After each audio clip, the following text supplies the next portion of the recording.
With America opening back up, restaurant spending is at an all-time high.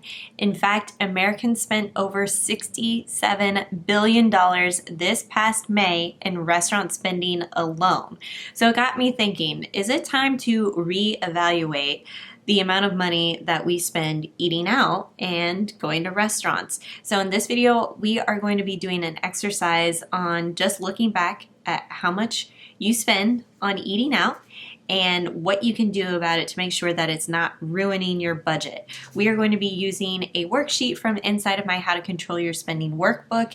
You can go ahead and use the exact same worksheet that I'm using by purchasing the workbook, which is for sale, using the link below. So let's get started.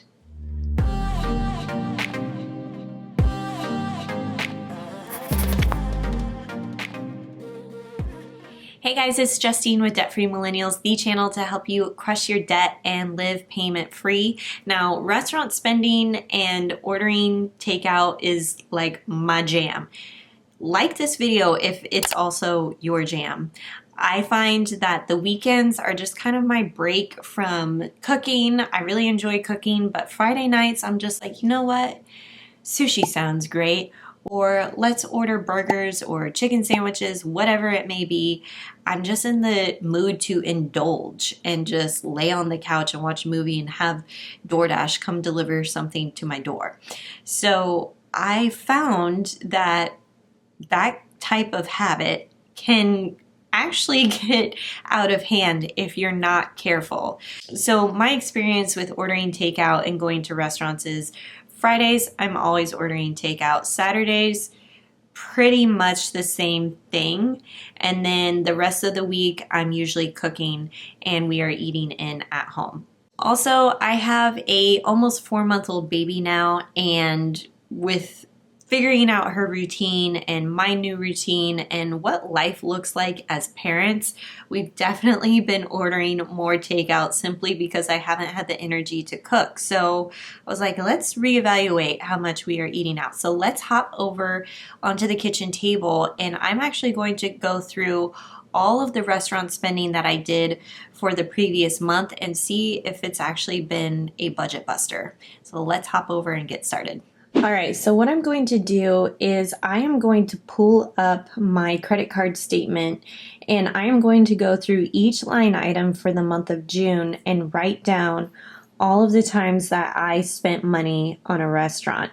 So for you, this could be on a credit card or it could be on a debit card. If you've been using cash, which I'm like, who's using cash nowadays? But if you are, if you've saved the receipts, this would be a good place to add those receipts in.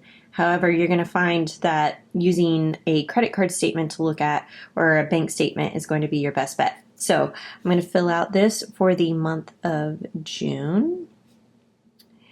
And at that time, our budget for eating out was $400, and this is for 2 adults. And I'm just going to start going through my credit card statement and filling in each time I charged a restaurant and ordered takeout. Let's do it.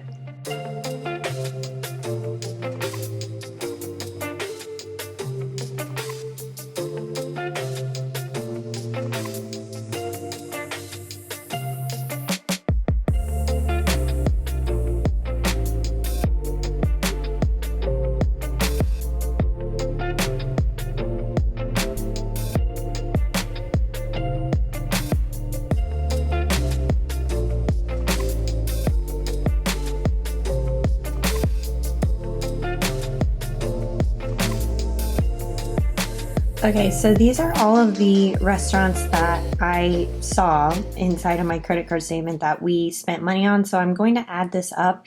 There were other restaurant outings that I did, but they are coming from different categories inside of my budget, such as a girlfriend and I went up to Newport Beach, and Kyle and I agreed that Newport Beach was really kind of like a vacation for me, so that restaurant spending will come out of the vacation budget. That's the way we do things. Maybe you do things differently, but I'm going to go ahead and add this up and see where we're at.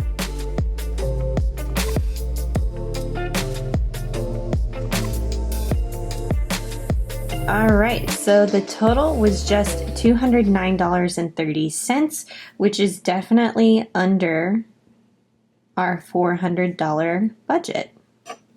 So I think what I did this past month is, you can see that there are some consistent favorites. I can't believe we went to Pho Express 3 different times. Taco Stand, yeah, we always go to Taco Stand. And Panera twice. So we kind of had some repeat offenders here. But the thing that I've noticed here is that our biggest bill was $36. So we really made sure to go to cheaper restaurants here. Now, Kyle did have his birthday in June and we spent $85 on sushi, but I'm also pulling that out of the gifts budget. I don't know, maybe I'm cheating this way, you tell me, but I feel like because that was a special thing, that was coming out of the gift budget, so therefore I didn't count it in our eating out tracker. So I think what I can be mindful of for this month is to look for restaurants that are maybe on the cheaper end and kind of repeat this same process of just finding cheaper places to go out to eat. Okay, so once you go through your credit card statement and then add up all the times that you went out to eat and it really does fit your restaurant budget, the next thing that you can do is just evaluate. Is that how much you really want to spend on eating out? Once that money is spent, it's gone. So do you feel comfortable with that? And for me, $210 on restaurant spending, I am completely okay with that.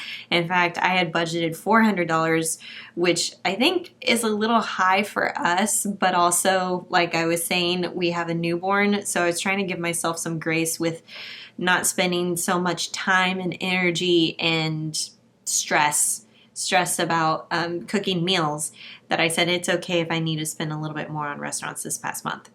So evaluate. Is that how much you really want to be spending? And then the next thing you can do is adjust. So maybe it's under budget and you're just on track, and this was a great exercise for you to do. Maybe this exercise was really eye-opening for you and you're like, I gotta fix things.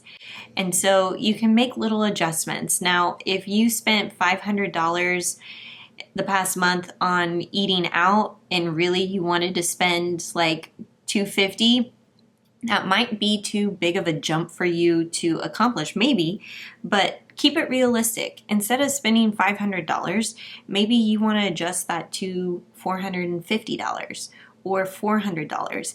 Give yourself goals that are realistic and achievable, and then eventually you can stair-step your way down to a budget amount that you feel really comfortable with. Let me know if you tried this exercise, and don't forget you can pick up this exact same worksheet that I used in this video inside of the How to Control Your Spending workbook. It's got 50 pages of activities to help you with getting your spending under control so that you can get back to a good financial journey, something that you feel good about, using the link in the description box below, and I'll catch you in the next video.